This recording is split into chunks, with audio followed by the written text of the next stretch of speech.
equation. The portfolio equation. And I would want to repeat everything from the beginning. But first of all, mention here the portfolio. The portfolio equation.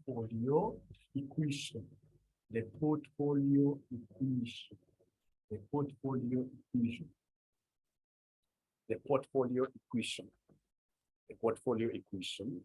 So tell us there that this is also known as the capital market line equation. This is also known as the capital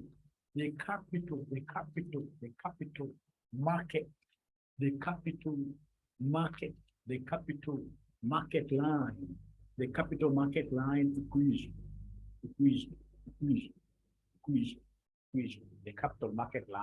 equation. It's a straight line equation. It is a straight line equation. It is a straight line.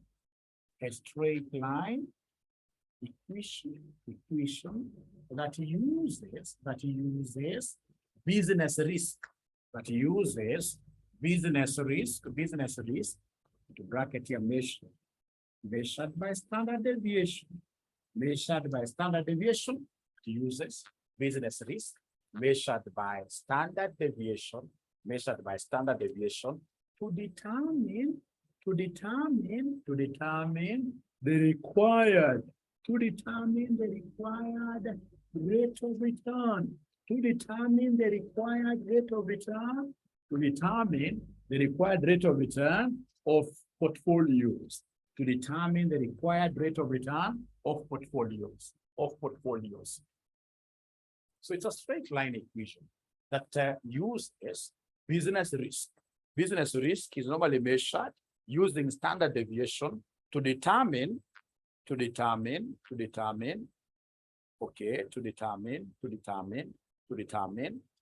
required rate of return of the portfolios. My students are telling me that Mwalimu, this board is very blurred. It's blurry. Is that the case? Is that true? Is that true? How about now? Is it a bit better? Is it a bit better or it's not better? Is it a bit better? How about now? Good. Great. Clear now. Thank you very much. Thank you. Spare the student who raised it up. Good. That's good. Thank you so much. Now, ladies and gentlemen, this portfolio equation we have said is a straight line equation. And remember how straight line equations behave like. Our straight line equations look like this. Y equals A plus root. Y equals A plus root. Y equals A plus BX. These are straight line equations look like. Right? Now, for us, ladies and gentlemen, one thing I would want us to do here, I would want us, ladies and gentlemen, in this case, to write the portfolio equation ourselves. We put it down. The portfolio equation is a very big base for us. The portfolio equation looks like this. This is how the portfolio equation looks like. We have here returns of the portfolio. Equals risk-free plus, into brackets here, expected returns of the market minus risk-free. Like that. Right. And then outside here now we put the standard deviations. We can talk about standard deviation of the portfolio all over the standard deviation of the market.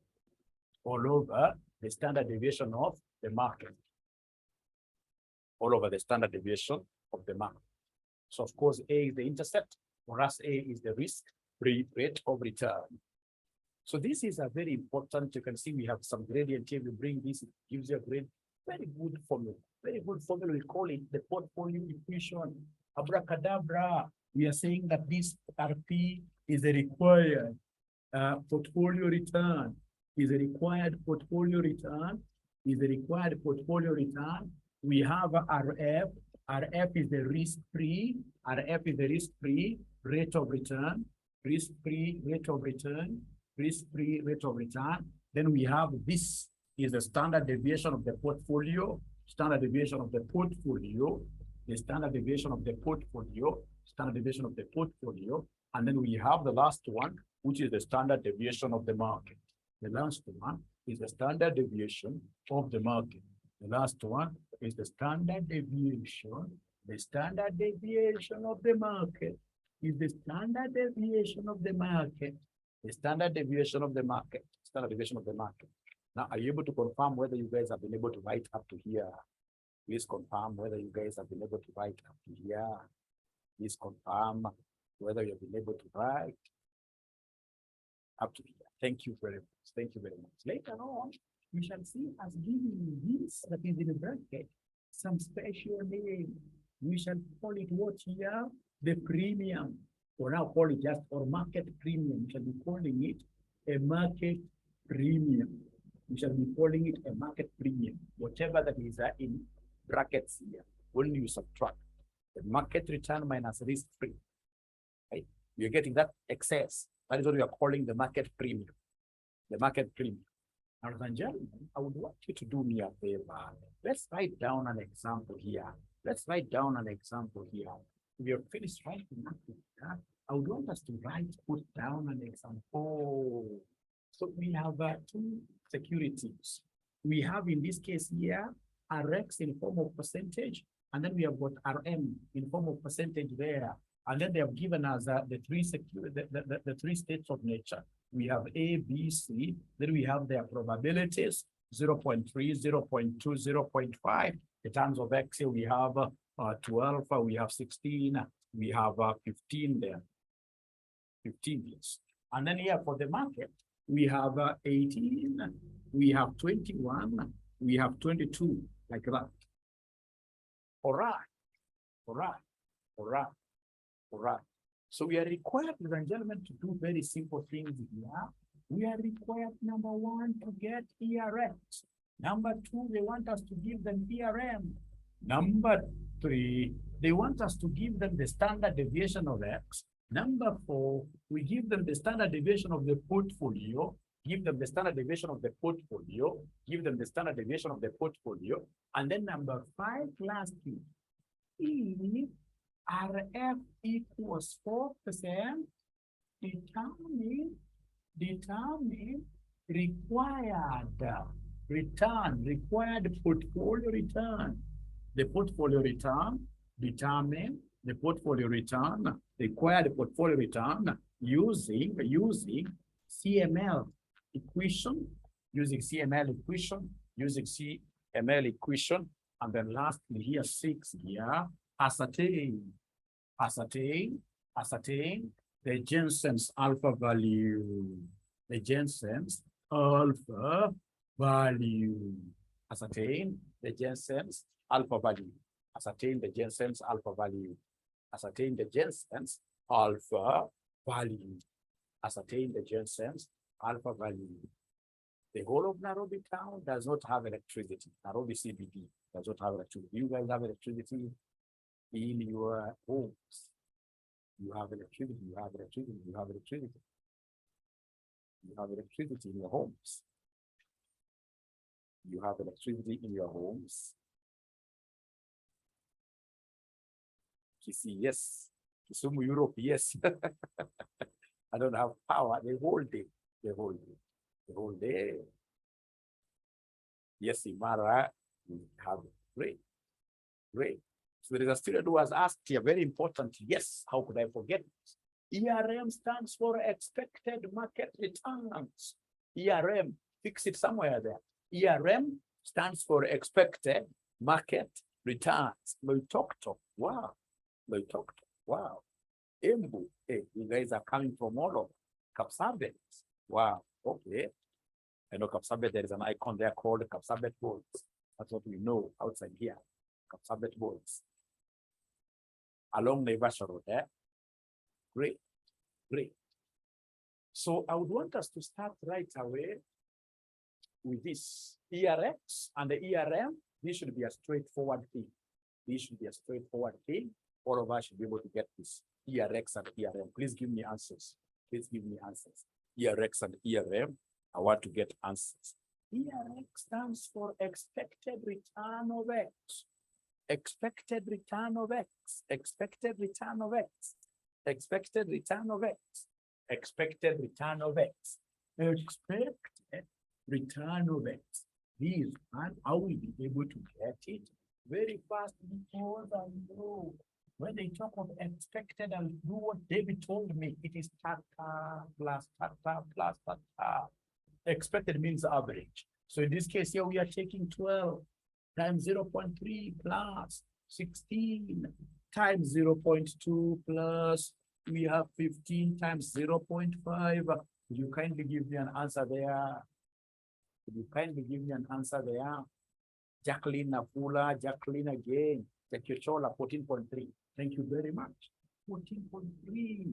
Then go with the same breath, same understanding. Give us expected returns of the market. Give us expected returns of the market. It's again tata, the probability of share. So I'll talk of 18. 18 times 0.3 plus 21 times 0.2 plus 22 times 0.5. You tell me equal there. What do we have somebody there? What do we have somebody there? What do we have somebody there? What do we have somebody there? What do we have somebody there? What do we have somebody there? What do we have? What do we have? What do we have? What do we have? 20.6, right? 20.6.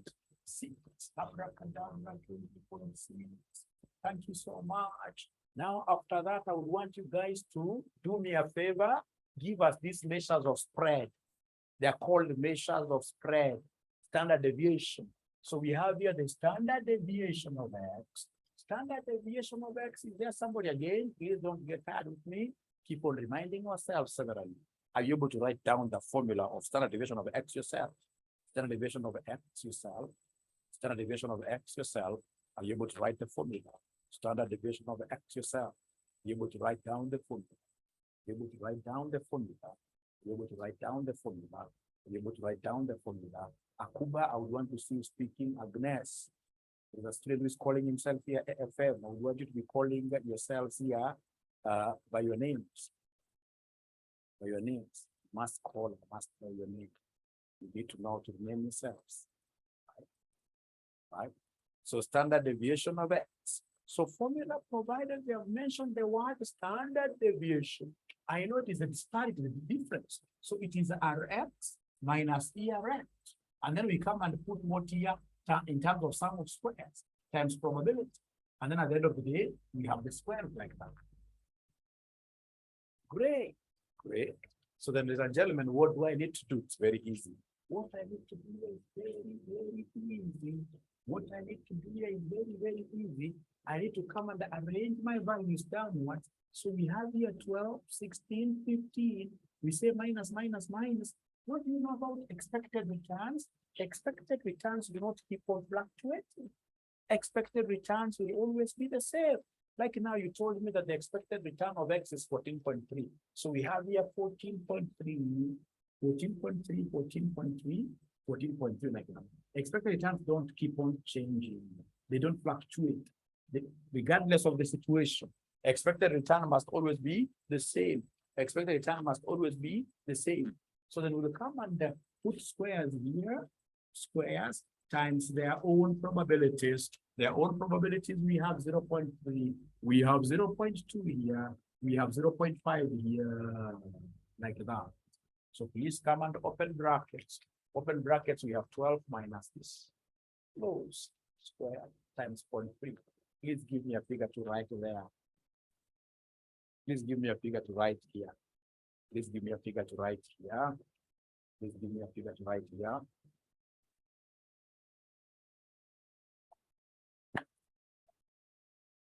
You guys, they are not giving me figures.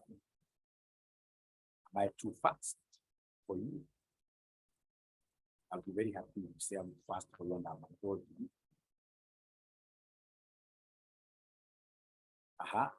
No, Jackie, I don't want standard deviation. I'll get into problems with my students. I would want to go step by step. So like John Modiani is giving me a figure of 1587. 1587. John Modiani is giving me the first one. 1587, 1587. Thank you so much. How about the second one, where you take open bracket 16 minus 14.3, you square, whatever answer we get, times 0.2. The second one, 578.578. And then now we have the last one, which will be 15 minus 14.3 you square times 0.5. So I'm being given 0.245. 0.245. Please don't put a square under each one of them. Don't put a square under each one of them. No, that will be very wrong. First of all, they want you to sum here. So please come and give me the total summation. Give me the total summation here. Give me the total summation here. Give me the total summation here. Give me the total summation here. Is there anybody who is able to give me 2.41? Thank you very much. Now, after I get this 2.41, this is the variance. So to get the standard deviation, I'll come and say square root of 2.41. So square root of 2.41 gives me what figure? Abracadabra, Sharon, 1.55, 2 from Matara. Thank you very much. That is the standard deviation of X. That is the standard deviation of X. Are we together up to here? Are we together up to here? Up to here? Are we together? Are we together, all of us? Thank you very much. So please go ahead and then give me the standard deviation of who? The standard deviation of Y. Standard deviation of Y. Standard deviation of M, I mean. Standard deviation of M. Standard deviation of M. Standard deviation of M. So now we are calculating the standard deviation of M. That cannot scare me. That cannot make me uncomfortable inside my skin. Nothing. Useless. Even the formula is very useless. Very easy. Very easy. Standard deviation of the market. So it's market returns difference. So you're talking about RM minus ERM. And then I know that this has to be in terms of sum of squares times probability. It can't be called standard deviation without a square root. Without a square root. And then I will come and arrange this information. We have the returns of the market here. We have the returns of the market 18, 21, 22. We say minus. Expected returns of the market, we have them here. And they shall be taken constantly down. So we have minus 20.6, minus 20.6, minus 20.6 like that. So we come here and they say squared times probability. Probability, what do we have here? So we have here 0.3. We have 0.2. We have 0.5. Abracadabra. What do we have, ladies and gentlemen? The first one, you simply need to get your calculator out. You say open brackets, 18 minus 20.6. You say squared, once you close that, squared times 0.3. 3 decimal places, I'm being told by Lizzie, Kichwele, Gladys.Mogaka, 2028, Masao, 2028 with a decimal here. How about the second one? The second one will be, it is 21 minus 20.6 squared times 0.2. Paul Manotti gives me 0.0032 with a Kenby, 0.0032. 0.0032, 0.0032. And then the last one is 0.98. The last one is 0.98. The last one is 0.98. The last one is 0.98. Now, after that, you'll get students who get lost on the way, which will be a very unfortunate. I'm following this formula. After I get the individual deviations and the probabilities, now I need to come and sum them up. I'm being told by Gladys.Mogaka 3.04. And therefore, lastly, square root of 3.04 gives me what figure as the standard deviation? As the standard deviation of the market. As the standard deviation of the market. As the standard deviation of the market. All right. 1.743. 1.743. I'm being given a figure of 1.743, 1.743, 1.744. Is it 1.743 or 44? 1.74. Even if you wrote 1.743, no worries. Thank you very much. So number 2, we are through with number 2.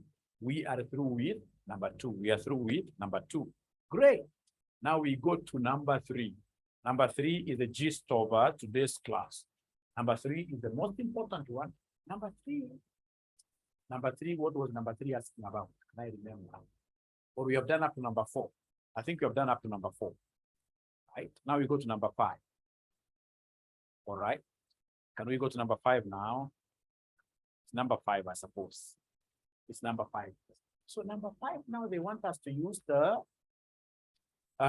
capital market what year line. Right? The CML equation. CML equation is also known as the portfolio equation. So they want us to make use of the portfolio equation to ascertain something very important. So how do we make use of the CML, the capital market line? The capital market line. The capital market line. The capital market line. How do we make use of the capital market line or the portfolio equation? The first thing that I'll do is to come and write here the portfolio equation itself. Say required returns of a portfolio equals risk plus ERM minus risk. And then I know that the portfolio equation makes use of the standard deviations. Standard deviation of the portfolio all over the standard deviation of what ERM. Like that. There is one thing that I would want you to know. The name of our portfolio here is X.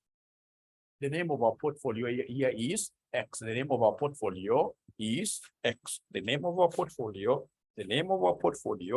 is X. The name of our portfolio is X. So instead of using RP, you can come and say RX, and then we have here standard deviation of what here? X like that. X like that. All right. So ladies and gentlemen, in this question, have they given me the risk-free? Have they given me the risk-free? Have they given me the risk-free? Elizabeth, remember, we have already gotten the standard deviation of the portfolio. The portfolio is X, sorry for that. We have already gotten the standard deviation of the portfolio, right? The portfolio is X. So risk-free is 4%. We can omit the percentage because we've been forgetting the percentages throughout. Plus, how about expected return of the market? Do we have it somewhere? Expected return of the market? Do we have it somewhere? Do we have it somewhere? Expected return of the market? Do we have it somewhere? Is there somebody who can see it somewhere? Expected return of the market is 20.6. Thank you very much. Minus risk-free, which is 4. Remember, all these were in form of percentages. All right. Multiplied by the standard deviation of X, I have the figures. I have the figures of the standard deviation of X. The first one, standard deviation of X was 1.552 all over 1.7444, like that. Here, you must utilize your body mass very well. Otherwise, you'll get a 0. So come here. First of all, get what we have in bracket. Say 20.6 minus 4 equals. Whatever you get there, after you say equals, that difference, 16 point something. Whatever you get there times this, divided by this. Final answer, add 48. Add 48. Add 48. Then you'll be able to give us the required returns of X. The required returns of X. I don't know whether this figure is truthful. Sharon gives me 18.77.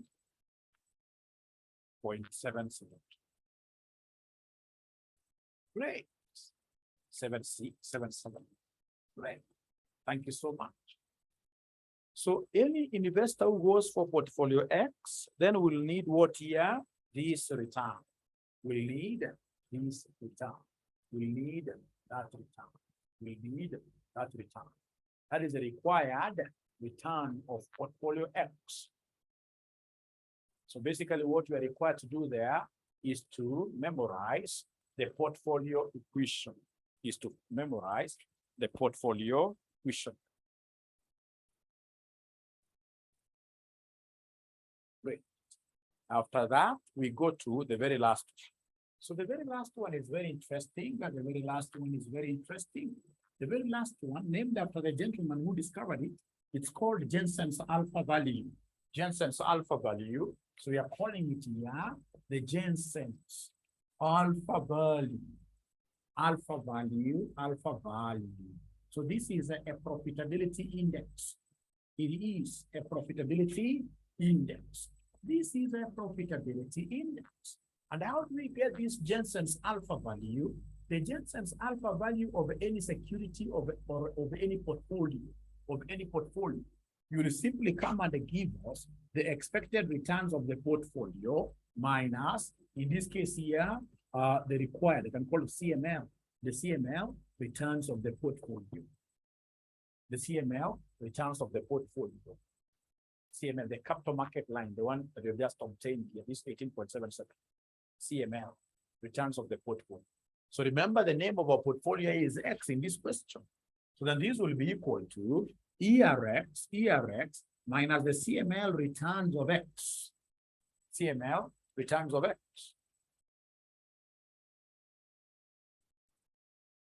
Yeah, capital market line. Sorry, not seeing that capital market line. Yes. So do we have this ERX anywhere?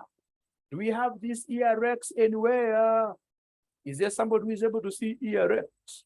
Expected returns of the security X. Expected returns of X. It's 14.3. It is 14.3 minus CML returns of X, which you have just gotten here, which are what here 18.772. So could you kindly give me this difference? Kindly give me this difference.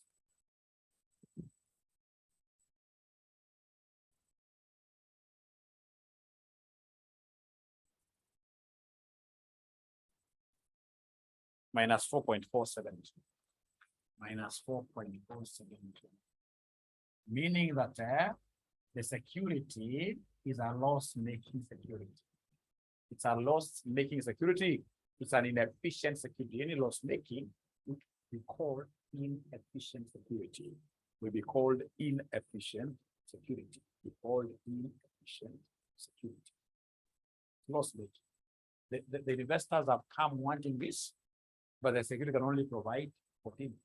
So it's loss-making.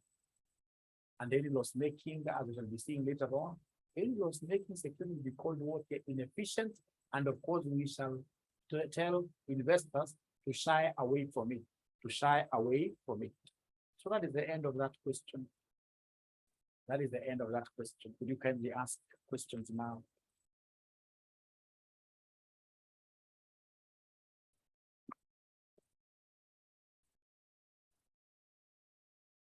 CML stands for capital market line. Capital market line. Capital market line. It is also known as what here? The portfolio equation. When we began this subtopic on top there, we said portfolio equation is also known as what here? The capital market line. Thank you for asking. Capital market line. Capital market line. So can I go to something different? Can I go to something different? Can I go to something different? Can I go to something different? Susie wants us to finish November 2019. We'll cover all those things. By the end of today's session, we'll cover all those things. Thank you very much for reminding us. So we go to the next subtopic. It's called capital assets pricing model. So mention there, capital assets pricing model. Capital assets pricing model. Capital assets pricing model. Jacqueline is asking a very good question. What if alpha is positive? As we shall be seeing later on, if alpha is positive, the security will be called super efficient. Super efficient, but we shall come to that in a moment. In a moment. There will be no stone left unturned. So we are looking at the capital assets pricing model. CAPM. This is also known as the securities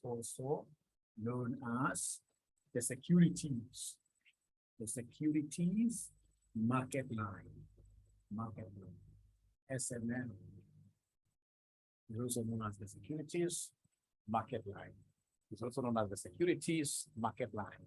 It's also known as the securities market line. Now, ladies and gentlemen, remember that the business risk has got two components. Business risk has two components. Business risk has two components. Business risk has got two components. We have number one, what we call systematic risk. Systematic risk. And then number two, we have what we call and systematic risk. And systematic what here? Risk. So we have systematic risk. And then number two, we have unsystematic risk. Diagrammatically.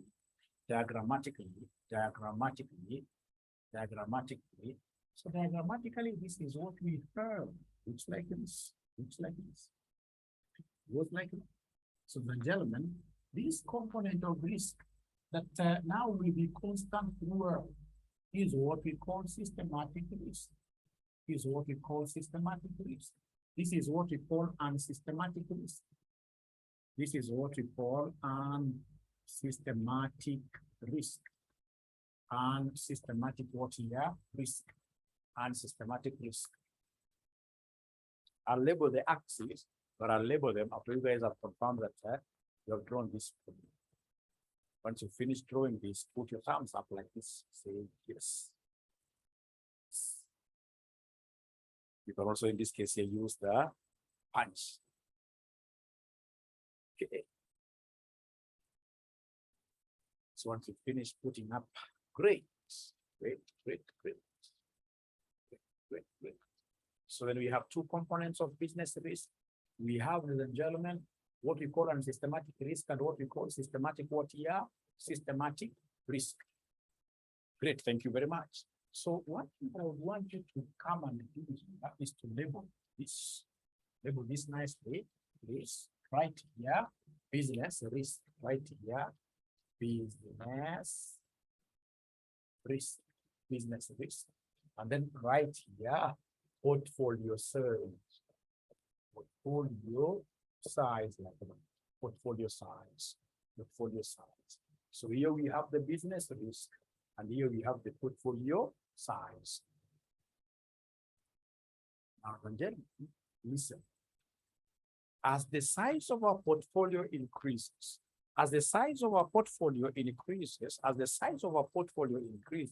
risk goes down. We said when we introduced this chapter, we say that an investor will always form a portfolio for which main purpose? For the main purpose of reducing risk. So as the portfolio size is increasing, here, we expect the business risk to do what? To go down and down. The component of business risk that reduces as the portfolio size increases. The component of business risk that reduces as the portfolio size increases is called unsystematic risk.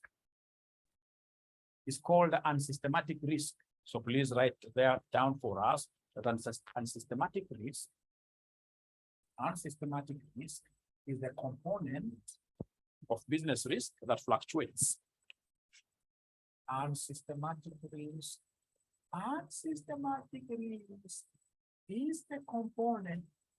the component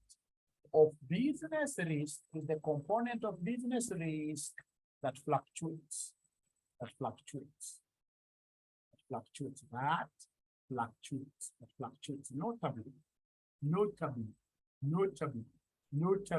Notably, it reduces as the portfolio size, increases.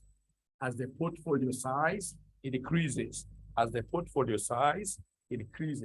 the portfolio size increases. And systematic risk is the component of business risk that fluctuates. And systematic, it fluctuates. Notably, it is that component of business risk that reduces as the portfolio size does what here? Increases. Great. It is also known as diversifiable risk. It is also known as diversifiable risk. It is also known as diversifiable. It is also known as diversifiable risk. It's also known as diversifiable risk. Right? It does not exist. It doesn't exist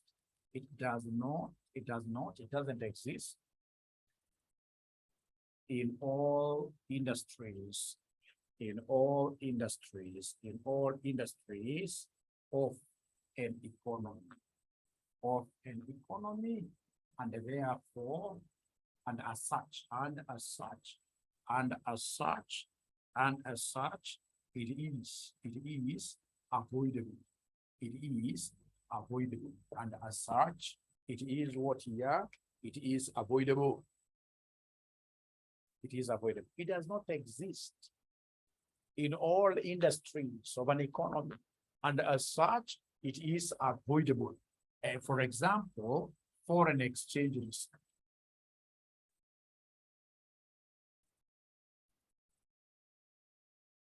The foreign exchange risk. The foreign exchange risk. The foreign exchange risk. The foreign exchange risk. It's not all companies in Kenya that take foreign currencies. Like ourselves as Rcm Online College, we are not affected by foreign exchange risk. So then if you are an investor who really fears foreign exchange fluctuations, leave alone most of these sectors and come and invest in Rcm Online College, we are not affected at all. Nothing, nothing, nothing. We don't receive dollars from our students, and we don't have major expenses that we pay in form of what here, foreign currency. So you can easily run away from this kind of a risk because it's a risk that does not affect all businesses of an economy. You can easily run away from it. So you can get your investment from this sector that is highly affected by foreign exchange, and then you take that investment to another sector. You run away, you can avoid. That's why this unsystematic risk is also called what here? Avoidable. Avoidable risk or diversity. You can diversify. You can diversify means reducing. So can I describe now systematic risk? Have we been able to write up to here? Have we been able to write up to here? Have we been able to write up to here? Great, great, great, great. Now come, ladies and gentlemen, here to the systematic risk. So systematic risk, of course, now is unavoidable. Systematic risk is unavoidable. Systematic risk is unavoidable. Systematic risk is unavoidable. Systematic risk. Systematic risk. Systematic risk is the component of business risk, the component of business risk, that cannot be avoided, that can't be avoided, that can't be avoided, i.e., it is the non-diversifiable, non-diversifiable component of business risk, component of business risk, component of business risk. It is the non-diversifiable component of business risk. It is the non-diversifiable component of business risk. You can see here, it is uniformly distributed in the entire economy. It is uniformly distributed. It is uniformly. It is uniformly distributed. It is uniformly distributed in the economy. You cannot run away from it. You cannot avoid it. You go to Kenya Airways, for example, a sector within the airlines industry, you will get that risk. You come to Rcm Online College, you will still get that risk. You go to your own home, you'll still find that risk. So it's a risk, ladies and gentlemen, that as much as you wish to get to zero risk, you can't get to zero risk. You'll have to hit a Waterloo, a region of uniformity, a region of constancy. So this is going to be constantly available in whichever industry that you walk into. So it's uniformly distributed in the economy. So a very good example, of course, is what here? Inflation. Inflation. The other day I was just realizing that if you are earning something like this, already the inflation is way ahead of you. It doesn't matter where you're working. I mean, it doesn't matter where you're working. Now life is becoming quite costly. But now the question is, do we ever expect life in Kenya to ever come down in the near future? Do we expect life to ever come down in the near future?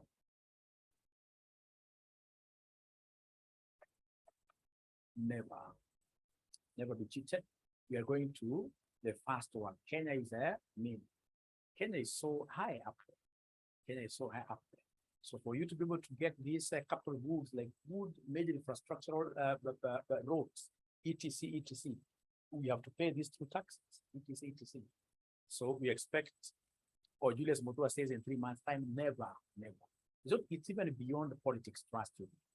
So you must even yourself as an individual try to work hard to move up, upskill. Right? You know, like in America, if you ask Elizabeth here, there is no way you'll do one job, unless it's a very Ivy League job. You can't work for 8 hours and then you meet your bills very nice. It's very hard. If it's in America, you'll get like mwalimu. I'll do, ladies and gentlemen, I will do like my full-time job in the day. In the evening, I'm somewhere doing a bass guitar to get, in this case, some extra work.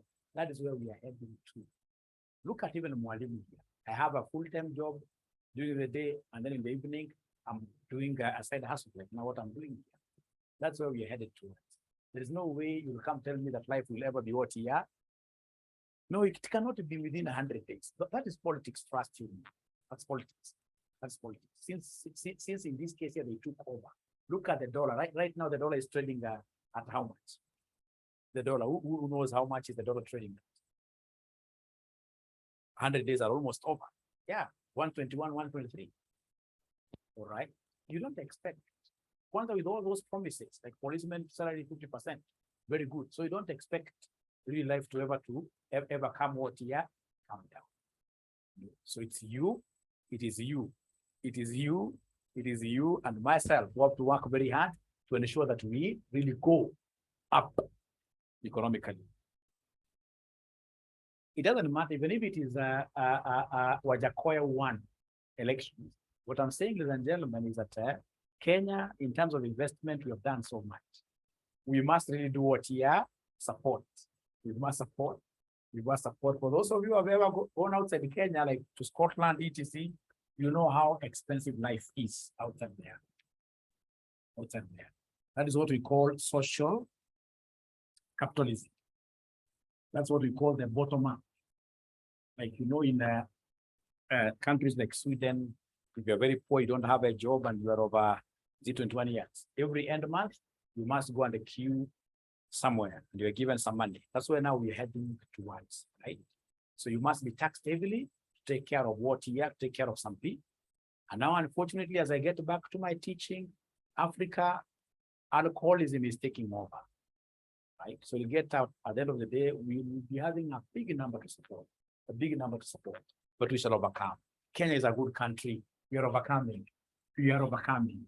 So systematic risk, ladies and gentlemen, is that risk which is spread across. That risk which is spread across. Across. Which cannot be. We'll bring that topic very soon. For now, allow me to come here. Allow me to come back here. So we are saying, ladies and gentlemen, that we are saying here something very important. That this systematic, from the word systematic, uniformly distributed in the, you cannot run away from it. You go there straight away. You look at, for example, Southern Sudan. When we had the war erupting in Southern Sudan, you know, Southern Sudan used to be a very good country.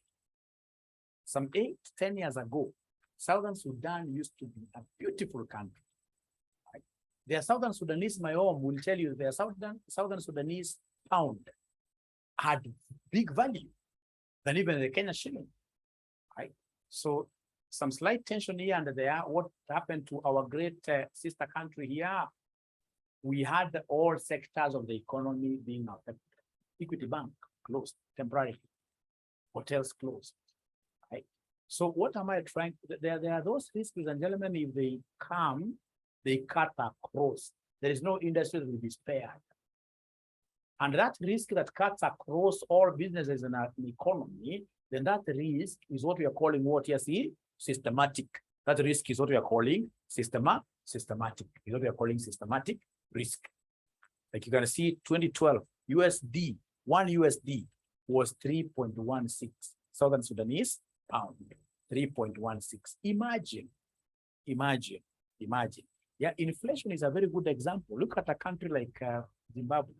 You know, Zimbabwe, you can't even go to a good hotel with your girlfriend or with any friend and sit there, eat comfortably, because the bill can change anytime. And that's why if you go to Zimbabwe, even if, for example, you're not asked to pay your bill in advance, everybody likes paying their bills in advance because things change anytime. You're told now this cost of this thing has increased. So, and remember, in a hyper-inflationary economy, what happens? Now people start running away from their own currency. They start adopting, like now you go to Zimbabwe, the US dollar is very powerful, right? If you go to Somalia today, right? Somalia today, they don't use their own currency. They're using what here? They're using the dollar. If you come back home here, the dollar is gaining a lot of what here, not value, but I mean, so many, I know, like the rich people, they have dollar account. They are talking in terms of what? In terms of dollars. So meaning that even our Kenya shilling really has got no future, But we shall be talking about these things in what a topic we call international finance. Now you can see, ladies and gentlemen, what Mayoma has a very good story there for us in international finance. Now, $1 is 630. Check 630 Southern Sudanese pounds. So if today we were to meet Mayom, you'll be surprised Mayom in his pocket, he has dollars, not Southern Sudanese pounds. Is that true, Mayom? You must be having a few dollars in your pocket. True or false? Or Kenya shillings?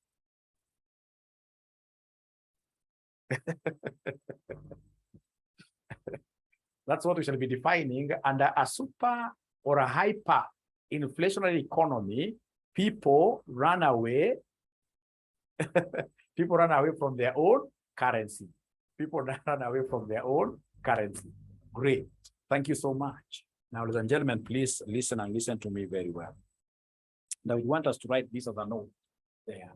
As an NB tellers, note there, tell us very fast there that CPA assumes that investors hold fully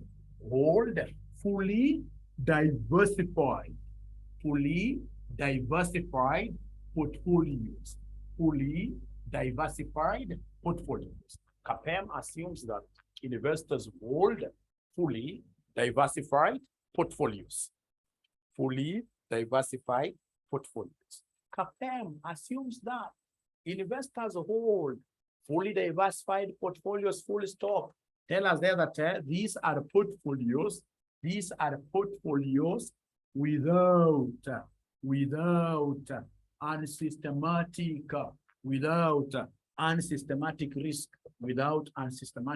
risk. So listen, ladies and gentlemen, when we talk of our business risk, we have systematic here, we have unsystematic here, unsystematic there. We are saying that under CPA, we shall not be having any investor who has got unsystematic risk. Under CPA, we'll only be working with systematic risk. Tell us there, dash that under CPA, investors are subjected to. Under CPA, investors are subjected to systematic risk only. Investors are subjected to systematic risk only. Investors are subjected to systematic risk only. Are subjected to systematic risk only. So tell us there very fast that systematic risk is measured using beta factor. Systematic risk is measured using beta factor. Systematic risk is measured using beta like this beta. is measured using beta factor. Systematic risk is measured using beta factor like that. So anytime you hear of beta factor, always remember that beta factor is the one that is used to measure systematic risk. Beta factor, the one that is used to measure systematic risk. Now listen. Now this makes everything very interesting. This makes everything very interesting now. Very interesting. The portfolio equation. We are just saying that returns of our portfolio will always be equal to risk-free into brackets ERM minus risk-free multiplied by standard deviation of the portfolio all over the standard deviation of the market. This is what we call the CML, returns of the portfolio. And then we have the CAPM returns. We like calling it RS. RS, that's to differentiate it from this one. RS, security. So CAPM returns of the security, ladies and gentlemen, will always be taken to be risk-free into ERM minus ERF multiplied by beta. Now remember here we have said we are in beta environment. So beta of S all over beta of M, like that. Beta of S all over beta of M.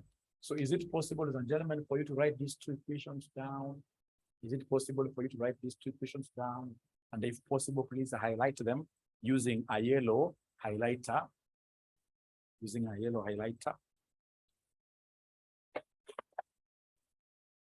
Whichever color of highlight. Problem politics. I like yellow because it brings this thing conspicuously when you're reading. Or these other colors, there's also another color which is a little brown or something. The others like blue or green.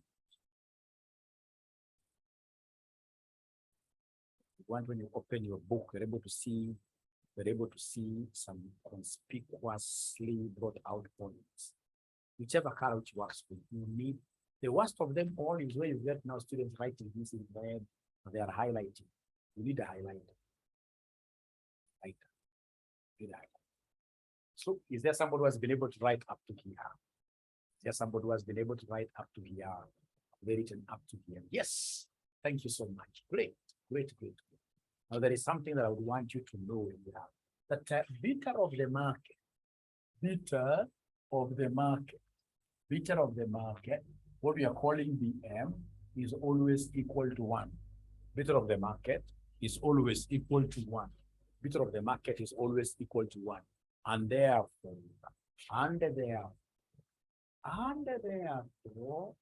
CAPM returns of the security equals risk-free plus expected returns of the market minus risk-free multiplied by beta of S. Again, ladies and gentlemen, in this case here, highlighted this. Where has beta of the market gone to?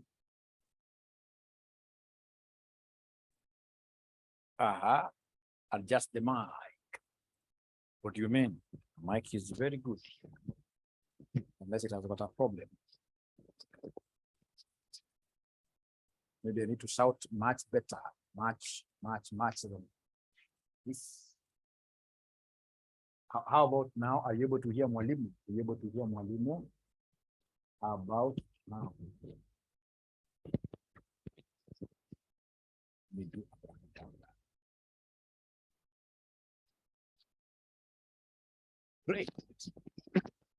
great. That should be much better. Thank you very much. Great.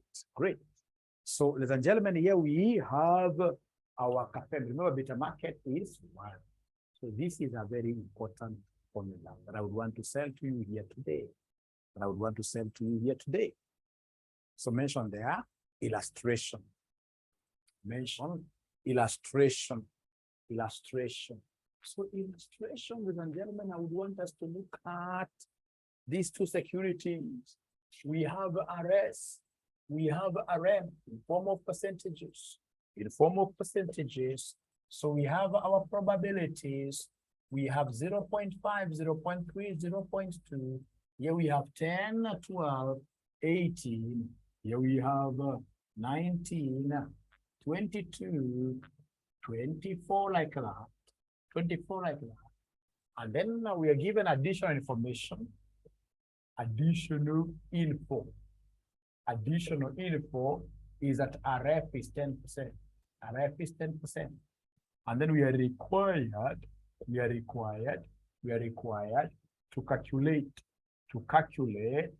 the CAPM returns of our security.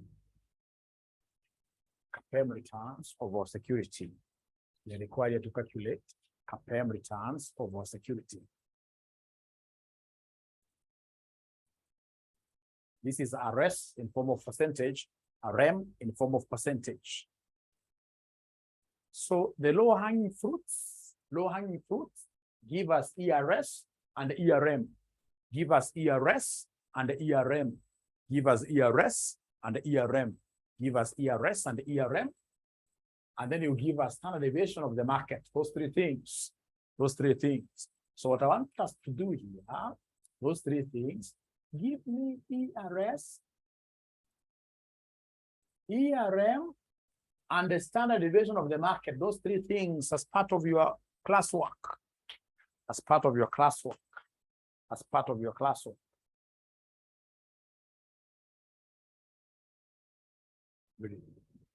Very. So all of them, they're getting something here. They're getting something here. Is there anybody who wants me to do any of these parameters? Are we comfortable with all of them? All of us, are we okay with the numbers given there? All of us, are we okay with the numbers given? All of us, are we okay with the numbers given? All of us, are we okay with the numbers given? Yes. Let's do TMS, let's do. No worries. So the expected return of the security will be tata plus tata. So 10 times 0.5 plus 12 times 0.3 plus 18 times 0.2. Could you kindly give me this answer then? Could you kindly give me this answer? 12.2. Thank you very much. So we have expected returns of the market. Tata. So we have 19 times 0.5 plus 22 times 0.3 plus 24 times 0.2. Which will give me what figure at the end of the day? Which will give me what figure at the end of the day? 20.9. And then we have the standard deviation of the market. Standard deviation of the market is the difference between market return. So you're saying this is ERM minus RM minus ERM square probability summation square root. So the RM, what do we have here for RM? What we have here for RM is 19, 22, 24, minus. Expected returns of the market. You guys gave me a figure 20.9. Expected returns of the market doesn't keep on dancing. This will remain the same. These will remain the same. Squared. Times. Probabilities. We already have them here. 0.5, 0.3, 0.2 equals like that. So what figures are we able to get very fast, ladies and gentlemen, as we help our sisters and brothers who do not get those figures? What we have here.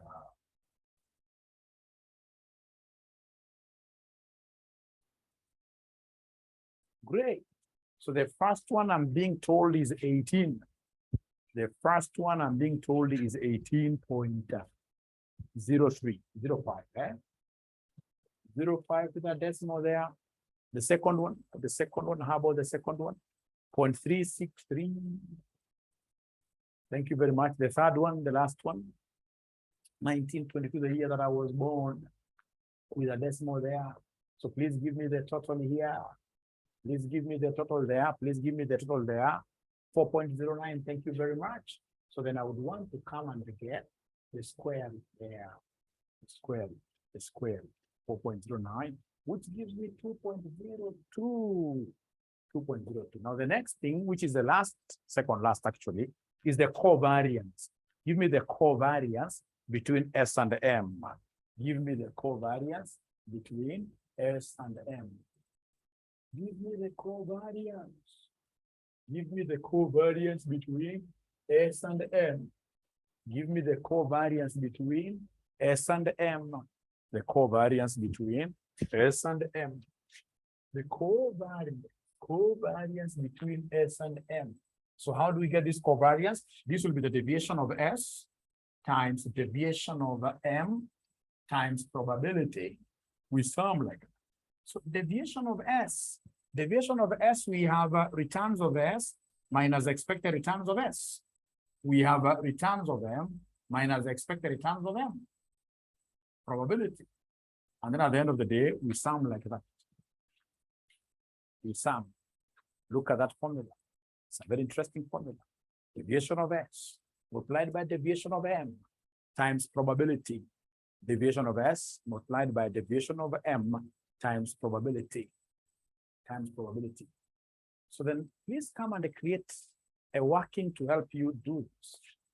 Create a working to help you do this. So like now returns of S, we have them, we copy them down. It is 10, 12, 18, minus. Expected return of S, you already have it here. It is 12.2. It is 12.2, 12.2, 12.2, like that. Into, we have this other component here. Returns of the market is 19, 22, 24 minus. Expected returns of the market. Expected returns of the market are here. 20.9, 20.9. You close like that. Times probabilities. Probabilities we have 0.5, 0.3, 0.2. Equals. What do we have? Abracadabra. What do we have? Abracadabra. Life is good. Problem now, you get young people who are fighting the sleep. And they are barely 20 years old, 22 to the 3. Fighting sleep. So serious. The extent that you even get some of them holding their eyes like this. Yeah, we have. Great. So we start with the first one. So according to Jackie, she's telling me here, the first one is 2.09. Please here you have to be very careful, right? You say open brackets 10 minus 12.2, you close. In between you say times. There's a times. Times open bracket 19 minus 20.9, you close. And then you say times 0.5. You say times 0.5 and tell us whether you'll be able to get what Jackie and John Mudiani are getting. No, thank you very much, David, for coming up with a different figure. David says the first one is 13.09. Let's deal with the first one first. All of us are dealing with the first one. 2.09 is the correct. How about the second one? Second one, abracadabra, open brackets 12 minus 12.2. You close times open bracket 22 minus 20.9, close times 0.3. What figure do we have here for the second one? For the second one, what figure do we have there? According to Glado, minus 0.066, minus 0.066. That's according to Glado. And refuses says it's 0.333. No, everybody else is saying and it's minus 0.066. And take your calculator slowly, nicely. Open brackets, you say 12 minus 12.2, you close. You say times, there is a times in between there. 22 minus 20.9, you close them, you will get this correct answer. How about the last one, the third one? Abracadabra, the last one, what do we have there? The last one, what do we have there? Omar says it is 35.96. Thank you so much. Someone else has been able to confirm 35.96 with that decimal there. So then come and give me the total. The total will be my covariance between S and M. The total will be my covariance between S and M. So what are we able to get the total there? If you add the 3, according to Jacqueline, it's 5.62. It is 5.62. It is 5.62. It is 5.62. Glado Mogaka, me confirm here. Thank you so much. 5.62 like that. Now, ladies and gentlemen, after you do that, now you need to calculate the beta factor because under CAPM, you can't operate under CAPM without the beta factor. So go ahead and compute for us the beta factor. So mention there beta factor. So beta factor BS equals covariance between S and M all over the standard deviation of the market squared. Anytime they want us to get the beta of a security, S is a security. Beta of a security equals covariance between the security and the market all over the standard deviation of the market squared. All over the standard deviation of the market squared. All over the standard deviation of the market squared. All over the standard deviation of the market what here? Squared. All right, don't worry about these formulas. I'll show you how to cram them. I'll show you how to cram them. Trust you me, I'm a lazy man. If I'm able to know all these formulas, then everybody else will be able to know them. I'll be able to give you the secret. So the covariance between S and M is 5.62 all over the standard deviation of the market. Could you kindly remind me the standard deviation of the market? I've forgotten it. I've forgotten the standard deviation of the market. It was 2.22 squared. Thank you so much. So please take this, divide by this. Give me an answer. 5.62 divided by 2.022. Always ensure that you are participating. You're giving us answers, always. Always ensure that you're giving us answers. So this gives me 1.375. This gives me 1.375. Thank you so much. Now from there, Mudiani, you're getting 4.09. Check again, Mudiani. I'm so sure you never squared here. Please ensure that you're squaring.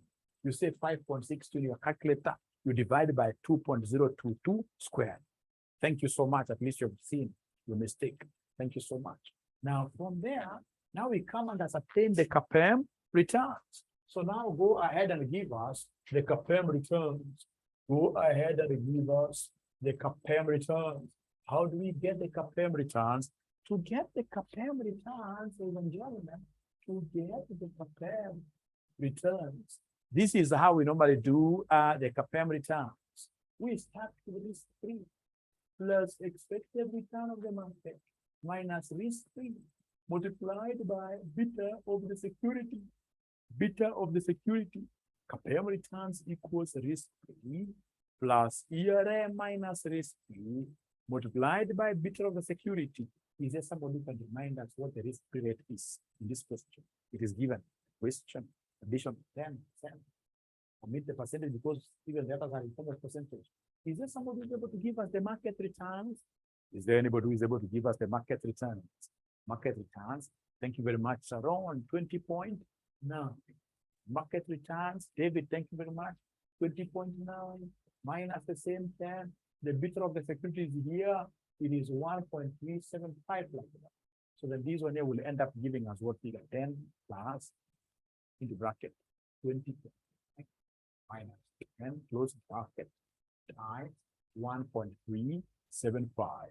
So I'm being given a figure of 24.99.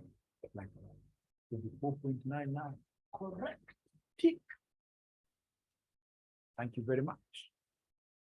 Now, after that, what if this examiner was to go ahead and ask for the Jensen's alpha value of the security? How will we get the Jensen's alpha value of the security? 24.99. Yeah, Lenny, thank you very much. How about alpha of the security? Alpha of the security. Alpha of the security. Alpha of the security. Alpha of the security. Alpha of the security. Alpha of the security. So alpha of the security, alpha of the security, alpha, Jensen's alpha value, Jensen's alpha value. I know that this will be expected return to the security minus now because it's CPA environment, CPA returns. So is there somebody who is able to remind us what the expected return of the security was? ERS. Is there anybody who is able to remind us what ERS? What ERS? ERS. We have gotten ERS up there. Omar tells us it's 12.2, like that. Minus the CPA returns, which are again, unfortunately, very high. CPA returns are very high, giving me a negative something. Giving me a negative something. Giving me a negative something. So negative who? Negative who? Negative who? Negative who? Negative who? Negative who? Abracadabra. Abracadabra. Abracadabra, negative 12.79. You must come and comment here that this is an inefficient. This is an inefficient security. It is an inefficient security. It's what we call an overvalued security. You know, there is nothing wrong. Let me tell you something now today. If, for example, today your spouse was to tell you that you're overvaluing yourself, I mean, that's quite a sad thing. It's a sad thing. Because, you know, if you're overvaluing yourself, what does it mean? That you are good for nothing. You're good in this case here for just nothing. So for us, whenever you hear that the security is inefficient, you know straight away that it's overvalued. It's overvalued, yes, it is overvalued. Divorce straight. You divorce him straight away. No. Don't be quickly divorcing. Don't divorce anybody's son. Don't divorce anybody's son. You must learn how to live with us. You must learn how to live with us. Great. Great. You are useless. Yes.